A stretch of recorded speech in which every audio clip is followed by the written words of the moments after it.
अब है thorn thread का। चलो वर्गीकरण 4 भागों में बांटा गया। इसमें से कुछ भी नहीं लिखना,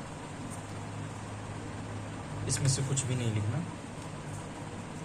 ये लिखना है और ये लिखना है। इसमें बस ये पता रहना चाहिए कि ये वाला भाग CAW है। पिछले वाले कोपेन और ट्विथार्थ में भी ये सेम ही था। DAW इसमें लगाना है ये, इसमें लिखना है सबसे बड़ा भाग किसका, थॉर्न थ्रेड का। ये वाला भाग DBW है। EAD ये वाला भाग है। इसमें पता होना चाहिए कौन से ज़िले इसमें ये मैप बनाना है।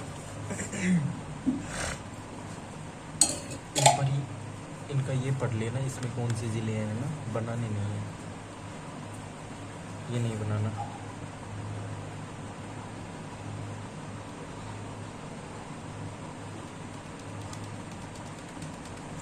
फिर है जलवायु वर्गीकरण, ऋतु वर्गीकरण। तो इसमें 4 जलवायु ऋतु हैं, ग्रीष्म ऋतु, वर्षा ऋतु, शरद ऋतु, शीत ऋतु। ग्रीष्म ऋतु का समय है मार्च से जून, लिखना ये तो बनाना है ये पूरा। इसमें क्या क्या है, लू है। ग्रीष्म यानी गर्मी में क्या क्या आती है, लू आती है, आंधी आती है, भमूले आते हैं। आंधी क्या होती है, चक्रवात, दो चारों ओर बढ़ती है वो तो आंधी है। वर्षा ऋतु कब आती है, मानसूनों से आती है, जून से सितंबर में आती है। शरद ऋतु मतलब मानसून यानी वर्षा ऋतु जाने का समय शरद ऋतु होता है। मानसून निर्वतन यानी मानसून लौटने का समय अक्टूबर नवंबर में आता है। फिर आती है शीत ऋतु, कब आती है, दिसंबर से फरवरी, डेट पूछता है वो। शीत ऋतु में आती है मावट और शीत लहर, आगे पढ़ेंगे। अब 1 नंबर डाल के ग्रीष्म ऋतु 3 लाइन खींचनी है। लू, फिर आंधी लिखना है बीच में और इस साइड भमूड़ा। तो 3।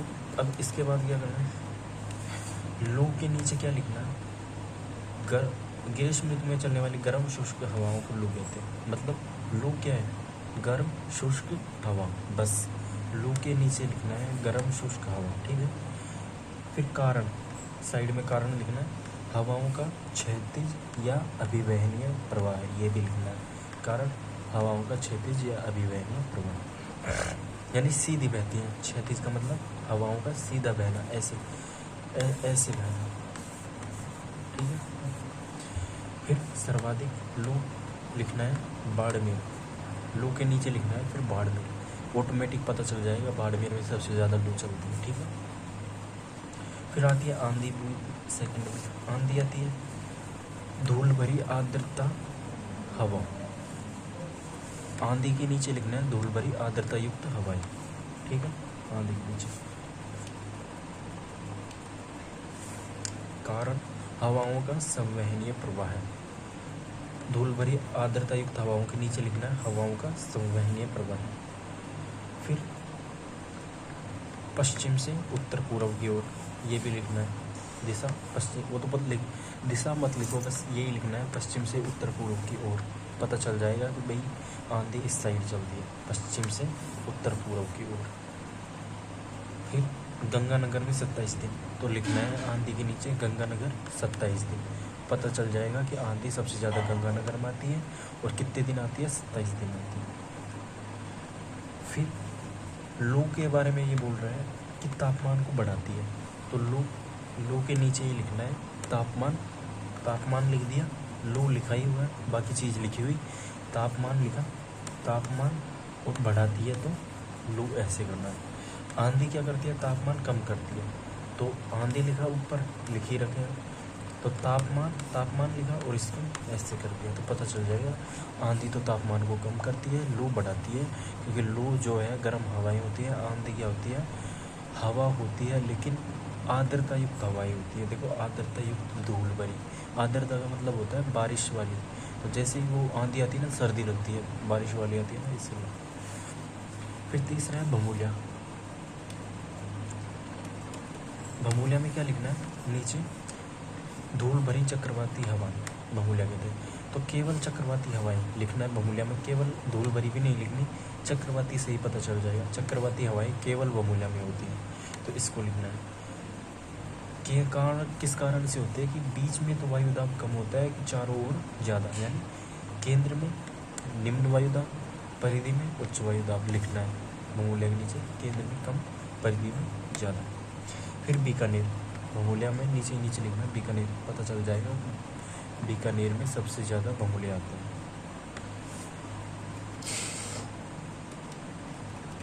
फिर लिखना है इम्पोर्टेंट फैक्ट्स, स्टार लगा के 1 नंबर। केवल लिखना है सबसे गर्म महीना जून, सबसे गर्म महीना जून का होता है, गर्मी में भी सबसे ज़्यादा गर्म जून, जून में सबसे ज़्यादा गर्मी। सर्वाधिक गर्म जिला, सर्वाधिक गर्म जिला तो पूछेंगे तो चूरू है। और स्थान, जिला अलग है, स्थान होता है, जिले में भी स्थान है, जैसे फलोदी स्थान है। सबसे गर्म जिला चूरू, सबसे गर्म स्थान फलोदी, खाका जोधपुर। फिर तीसरा पॉइंट, ग्रीष्म ऋतु में ठंडा स्थान, यानी न्यूनतम तापमान मतलब ठंडा स्थान सिरोही, कम माउंट आबू लिखना है। ग्रीष्म ऋतु में ठंडा स्थान सिरोही, माउंट आबू। कारण लिखना है, कारण ऊंचाई, अधिक ऊंचाई के कारण, यानी अधिक ऊंचाई पे कम तापमान। फिर लिखना है तापांतर, तापांतर का मतलब क्या होता है?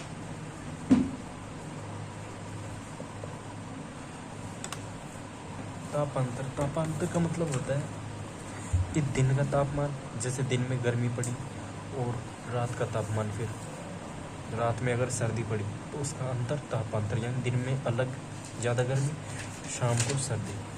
तो उच्च एवं निम्न तापमान के बीच अंतर तापांतर। ये सारा ये तो समझ ही लिया हुआ है, अभी तो समझ ही नहीं आया, इसको नहीं लिखना, यहाँ से लिखना है सर्वाधिक तापांतर। सर्वाधिक तापांतर वार्षिक आधार चूरू, यानी वर्ष में तो है चूरू, वर्ष में यानी 4 महीने सर्दी, 4 महीने गर्मी, 4 महीने शीत ऋतु, तो ऐसे तो है चूरू। लेकिन जो दैनिक तापांतर है वो है जैसलमेर, मतलब क्योंकि रेत जो है, अगर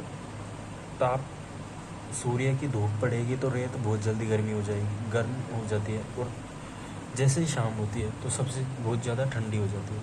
तो दिन में तो बहुत ज़्यादा गर्मी और रात को सबसे ज़्यादा ठंडी, तो इसी के कारण जो अंतर है उस दोनों का वो सबसे ज़्यादा होता है। फिर वो होता है जैसलमेर में दैनिक तापांतर, जैसलमेर वार्षिक तापांतर चूरू में, इम्पोर्टेंट है। फिर है वर्षा ऋतु। वर्षा ऋतु किससे आती है? मानसून से, इम्पोर्टेंट। अब देखो मानसून का परिचय देगा, फिर ये नाम बताएगा कौन सा मानसून आता है, कौन कौन से आते हैं, तिथियाँ बताएगा, शाखाएँ बताएगा, प्रभाव बताएगा। तो जो जो भी इम्पोर्टेंट है वो मैं बताता रहूँगा। कि मानसून जो शब्द है, मौसम शब्द लिखना क्या है? मौसम अरबी भाषा का, बस एक तो ये लिख दिया।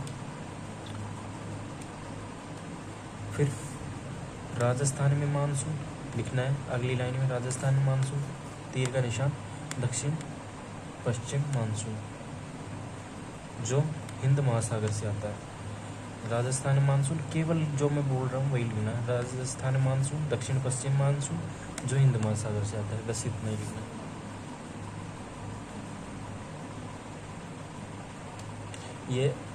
ये भारत है तो दक्षिण और पश्चिम इधर होके ऐसे आता है, बनाना नहीं है। फिर मानसून की तिथि लिखनी है, आगमन तिथि केवल भारत की नहीं लिखनी, भारत की नहीं, केवल राजस्थान की। आगमन यानी आने की तिथि राजस्थान में, मुख्य भूमि पर सबसे राजस्थान में आता है डायरेक्ट, इसको नहीं लिखना। बांसवाड़ा डूंगरपुर 25 जून, राजस्थान में बांसवाड़ा डूंगरपुर 25 जून को आता है। निगमन तिथि राजस्थान 30 सितंबर।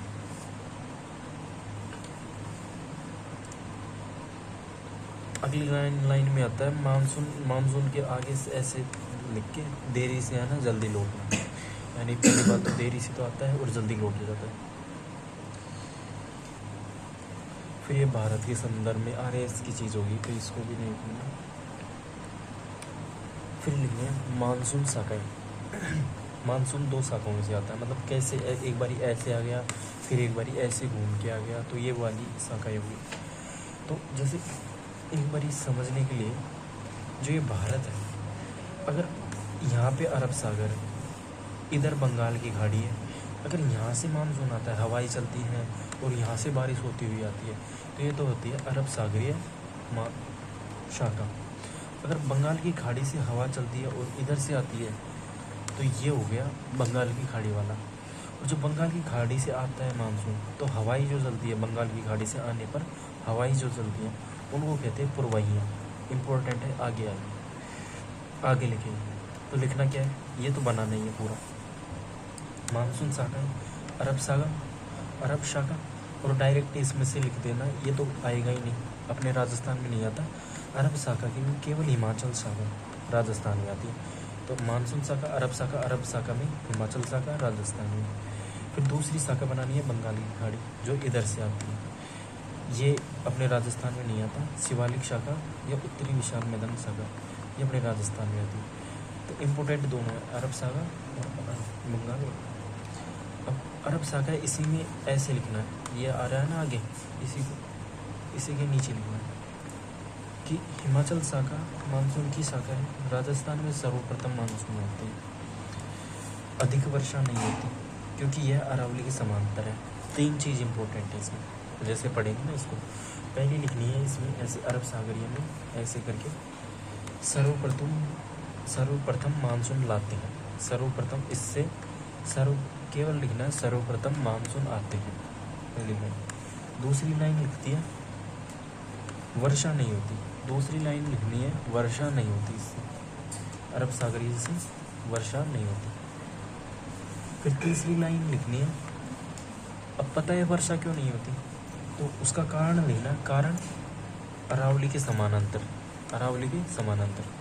क्योंकि ये अपना राजस्थान है, अरावली ऐसे है, तो मानसून भी ऐसे ही जाती है, हवा ऐसे ही जाती है, तो सीधी की सीधी समांतर निकल जाती है। अगर ये अरावली ऐसे है, अगर इस साइड से आए तो पर्वत इससे टकराएगी तो वर्षा होगी। अब ये पर्वत है, अब इससे ऐसे ही जाएगी तो वर्षा नहीं होगी। तो अरब सागरीय समांतर, तो तीनों लाइन लिखनी है, 3 लाइनें, इसको पूरे को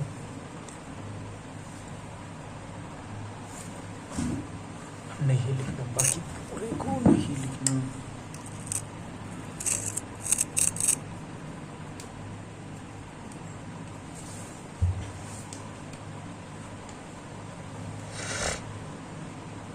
अब बाकी जो बंगाल की खाड़ी है वहाँ पे अरब सागरीय लिख दिया। अब बंगाल की खाड़ी के नीचे जो ऐसे लाइन लगा के लिखनी है, क्या लिखनी है कि राजस्थान की में सर्वाधिक वर्षा, भाई वो तो वर्षा करवाता नहीं था, अब क्योंकि अरावली ऐसे है तो ये बंगाल की खाड़ी से ऐसा आता है, तो इससे टकराएगा तो वर्षा होती है राजस्थान में। तो सर्वाधिक वर्षा कराने वाला, यानी सर्वाधिक वर्षा बंगाल खाड़ी से वाली शाखा से सर्वाधिक वर्षा। फिर आती है पुरवैया, वहीं पे स्टार लगा के लिखना है बंगाल खाड़ी के नीचे। पुरवैया क्या होती है कि बंगाल ओनली फॉर खाड़ी से, बंगाल खाड़ी पूरी नहीं लिखी, बस खाड़ी से आने वाली हवाएं, बंगाल की खाड़ी से आने वाली हवाएं पुरवैया कहलाती हैं। इंपॉर्टेंट है, ये भी लिखना है। फिर आगे क्या बनाना है, अब मानसून का प्रभाव, ये तो लिखना ही है पूरा, ऐसे समझ में आएगा कि सर्वाधिक मानसून से होती है वर्षा, यानी सर्वाधिक वर्षा जिले में, कौन से ज़िले में होती है, झालावाड़ में। कितनी होती है, 100 सेंटीमीटर ना माप है ये वर्षा, मापने के स्थान। अब जिले के अंदर भी कोई स्थान है तो माउंट आबू है, सिरोही का 150 सेंटीमीटर होती है।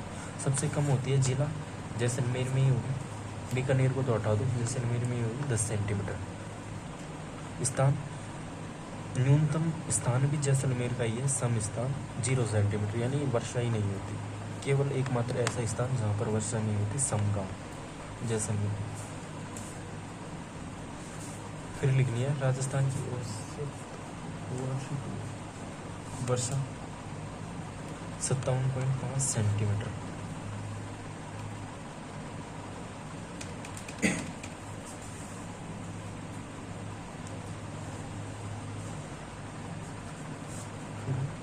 दिशा के अनुसार मानसिक, ये भी लिखना है, ये तीनों लिखना है। इसमें क्या है कि ये राजस्थान है अपना।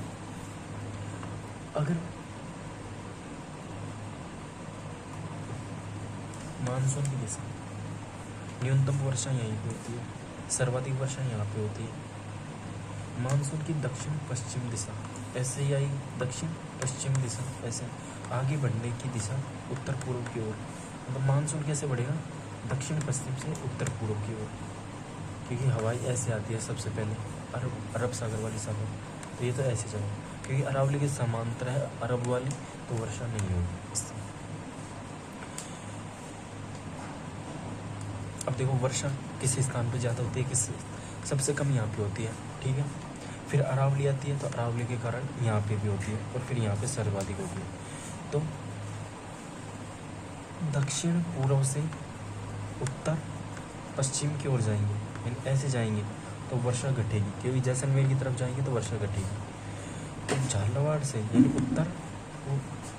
उत्तर पश्चिम से दक्षिण पूर्व की ओर आएंगे ऐसे, यानी वर्षा बढ़ेगी, मतलब झालावाड़ की ओर आएगी तो बढ़ेगी, यानी 100 सेंटीमीटर है यहाँ पे झालावाड़ की, और 0 सेंटीमीटर समगांव जैसलमेर की।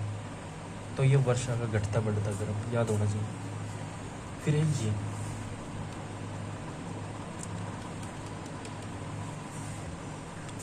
अब देखो हमने राजस्थान को कैसे बांटा गया, एक तो शुष्क भाग है, फिर अर्ध शुष्क है, फिर अरावली आ गई, ठीक है। अब शुष्क भाग कौन सा है, तो 25 सेंटीमीटर से कम वाला भाग, यानी 0 से 25 सेंटीमीटर तक, 0 से 25 सेंटीमीटर तक वाला भाग समवर्षा रेखा। समवर्षा रेखा का मतलब होता है जी ये डॉट डॉट है, तो इस पर 25 सेंटीमीटर यहाँ से यहाँ तक ये सेम वर्षा होगी 25 सेंटीमीटर वाली, तो इससे कम तो शुष्क में होगी। फिर 25 सेंटीमीटर से ऊपर और 40 सेंटीमीटर से कम अर्ध शुष्क में होगी।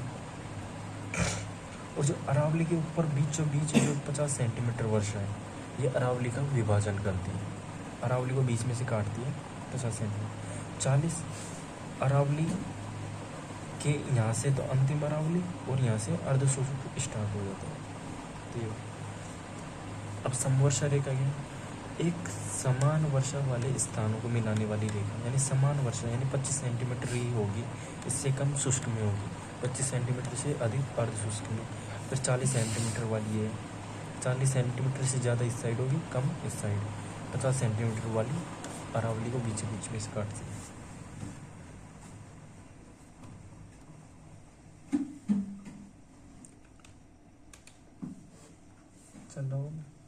चला दो थोड़ी देर चला दे।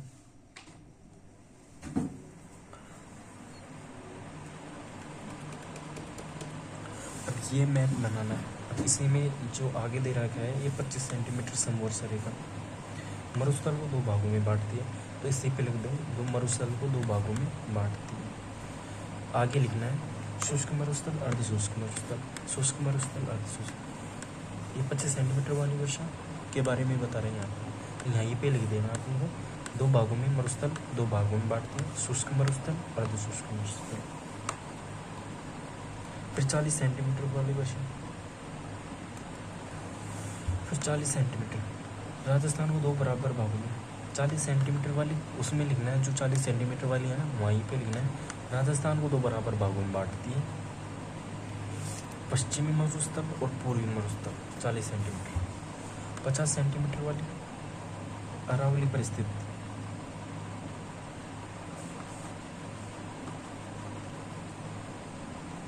इसमें लिखना 50 सेंटीमीटर मैप में ही लिखना है कि अरावली पर स्थित पूर्वी मैदान और पश्चिमी मरुस्थल को अलग करती है, ठीक है। ये इसमें नहीं लिखनी, वहाँ मैप में ही लिखनी। फिर ये नहीं लिखना, ये नहीं लिखना। फिर आता है सी बिंदु शरद ऋतु। शरद ऋतु में क्या होता है, मानसून जाता है, मानसून निवर्तन यानी जाने की घटना। अक्टूबर नवंबर वहीं पे लिख दिया, तो इसमें से कुछ भी नहीं लिखना। फिर एक ये लिखना कार्तिक हीट। कार्तिक हीट क्या है, कार्तिक हीट का मतलब है मानसून जाने के कारण तापमान बढ़ना। लिखना है इसमें कार्तिक हीट में। कार्तिक हीट क्या है? मानसून जाने पर तापमान बढ़ना, बस। अगर तापमान बढ़ेगा तो आर्द्रता कम होगी। आर्द्रता का मतलब जो नमी होती है, नमी कम होगी। फिर आखिरी पॉइंट है अपना इम्पोर्टेंट, शीत ऋतु। शीत ऋतु में क्या होती है? शीत ऋतु यानी सर्दी वाली ऋतु, दिसंबर से फरवरी तक। तो इसमें क्या होती है? मावट होती है, यानी शीत ऋतु में होने वाली वर्षा, है ना। मावट के आगे लिखना है शीत ऋतु में वर्षा, शीत ऋतु में होने वाली वर्षा। इम्पोर्टेंट क्या है? भूमध्य सागर से, यानी भूमध्य सागर से पश्चिमी विक्षोभ, जेट स्ट्रीम से आती है। ये पूरा इम्पोर्टेंट है, इसको पूरे को ही लिखना है। फिर शीत ऋतु का समय दिसंबर से मार्च, ये नहीं लिखना, ये नहीं लिखना। फिर शीत ऋतु में क्या है? मावट। मावट के नीचे ऐसे डैश लगा के, वहाँ मावट लिखा है ना कि परिभाषा लिखी है, उसी के नीचे ऐसे लिख के क्या लिखना है? श्री गंगानगर, हनुमानगढ़, बीकानेर। पता चल जाएगा मावट किस किस जगह पे श्री गंगानगर, हनुमानगढ़, बीकानेर में आती है। सबसे ज़्यादा श्री गंगानगर, हनुमानगढ़। फिर फसल, फिर मावट के नीचे फसल, रबी की फसल, इम्पोर्टेंट करके रबी की फसल में कहते हैं गेहूँ, लिखना है। फिर ये मावट को ऐसे करके गोल्डन ड्रॉप भी कहते हैं। क्यों कहते हैं? सर्वाधिक लाभान्वित फसल गेहूँ होती है। तो ऐसे करके डैश लगा, गोल्डन ड्रॉप्स कहते हैं किसको? मावट को कहते हैं, पता है। और ऐसे तीर का निशान सर्वाधिक, क्यों कहते हैं? क्योंकि सर्वाधिक लाभान्वित फसल गेहूँ होती है। और एक ये लिखना है, अगली लाइन पूरी ये लिखनी है। शीतकालीन मानसून को, यानी सर्दी जो होती है वो मानसून को उत्तरी पश्चिमी मानसून या भूमध्य सागरीय कटिबंध। अब देख, एक मानसून तो वो था वर्षा का, जो दक्षिण पश्चिम से ऐसे आ रहा था, अरब सागर वाली शाखा, बंगाल की खाड़ी वाली। अब ये किस मानसून की बात कर रहा है? ये मावट वाली की कर रहा है। क्योंकि सर्दी में जो बारिश होती है उसको मावट कहते हैं अपन। जो बूंद बूंद जैसे सुबह देखते हैं अपन, गेहूँ की जो फसल होती है उस पर मोती टाइप से बूंद जो होती है वो मावट ही होती है, मावट गिरती है। तो वो जो मानसून होती है वो ऐसे आता है हिमालय की ओर से, उत्तर पश्चिमी से आता है, ऊपर से आता है खांसी से। वो पूछेगा शीतकालीन मानसून कौन सा है? उत्तर पश्चिमी मानसून, या फिर ऑप्शन देगा भूमध्य सागरीय मानसून। ठीक है, तो ये लिखो।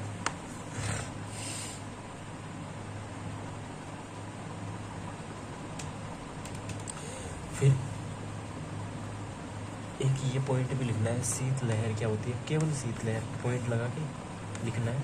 हिमालय की ओर शीत ऋतु में ही आएगी शीत लहर, तो ऐसे ही पता चलो, इसको लिखना ही केवल लिखना है हिमालय की ओर से आने वाली हवा, शीत लहर हिमालय की ओर से आने वाली हवा, ऑटोमेटिक। फिर ऐसे करके लिखना है उत्तर पूर्व से दक्षिण पश्चिम, ऐसे करके लिखना है उत्तर पूर्व से दक्षिण पश्चिम। फिर एक और डैश लगा के लिखना है चूरू, सर्वाधिक चूरू में, सीकर बीकानेर। ये एक ही लिखना है, चूरू में सर्वाधिक, बस। इतना सारा नहीं लिखना, केवल शॉर्ट नोट्स बनाना। तो ये हिमालय से ऐसे आती है, ये मानसून सर्दी में आता है हिमालय से।